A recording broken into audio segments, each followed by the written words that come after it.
اللہ اکبر اللہ اکبر۔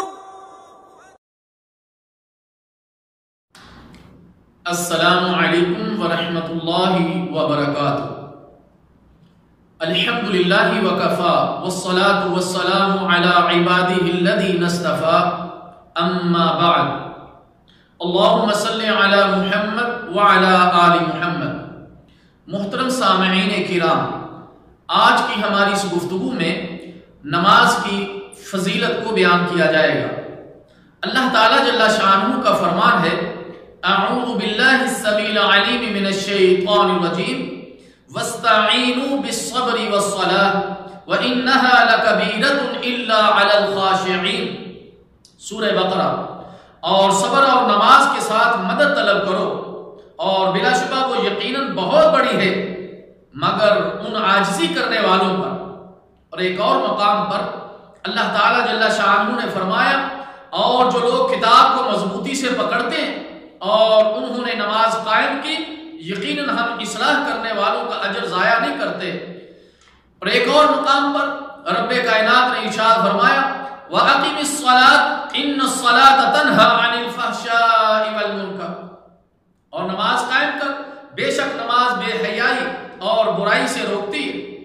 پیارے نبی صلی اللہ علیہ وسلم نے فرمایا، الصلوات الخمس کفارۃ لما بینہن، پانچوں نمازوں کی پابندی ان کے درمیان ہونے والے آدمی کے تمام صغیرہ گناہوں کو مٹا دیتی ہے۔ سیدنا ابو مالک اشعری رضی اللہ تعالی عنہ سے روایت ہے کہ رسول اللہ صلی اللہ علیہ وسلم نے فرمایا، الصلاۃ نور، نماز نور یعنی روشنی ہے۔ رسول اللہ صلی اللہ علیہ وسلم نے اپنے صحابہ سے پوچھا، تم میں سے جس کے دروازے پر نہر ہو اور وہ اس میں روزانہ 5 مرتبہ نہائے تو کیا اس کے جسم پر کوئی میل کچیل رہ سکتی ہے؟ صحابہ اکرام رضی اللہ تعالی عنہ اجمعین نے عرض کی، ذرا بھی میل نہیں رہ سکتی۔ تو پیارے نبی صلی اللہ علیہ وسلم نے فرمایا، ایسے ہی 5 نمازیں ہیں، ان کے ذریعے سے اللہ گناہوں کو مٹا دیتا ہے۔ صحیح مسلم۔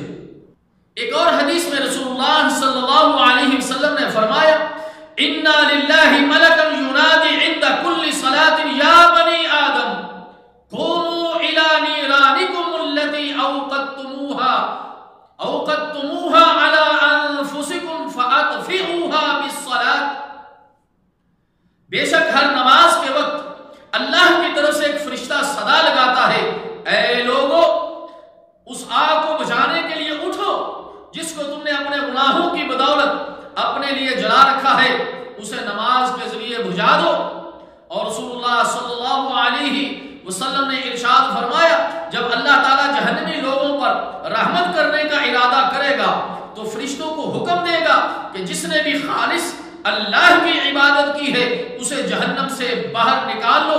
تو فرشتے انہیں پیشانیوں پر سجدوں کے نشان سے پہچان کر باہر نکالیں گے، کیونکہ اللہ تعالیٰ نے آگ پر سجدے کے نشان کو جلانا حرام کر دیا ہے۔ اور رسول اللہ صلی اللہ علیہ وسلم نے ارشاد فرمایا، جعلت قرۃ عینی فی الصلاۃ، سورہ نساء، میری آنکھوں کی ٹھنڈک نماز میں رکھ دی گئی ہے۔ آخر میں ہم اللہ تعالیٰ جل شانہ سے دعا کرتے ہیں کہ اے رب ذوالجلال، تمام امت مسلمہ کو پنجگانہ نماز سنت کے مطابق ادا کرنے کی توفیق عطا فرما۔ والسلام علیکم ورحمۃ اللہ وبرکاتہ۔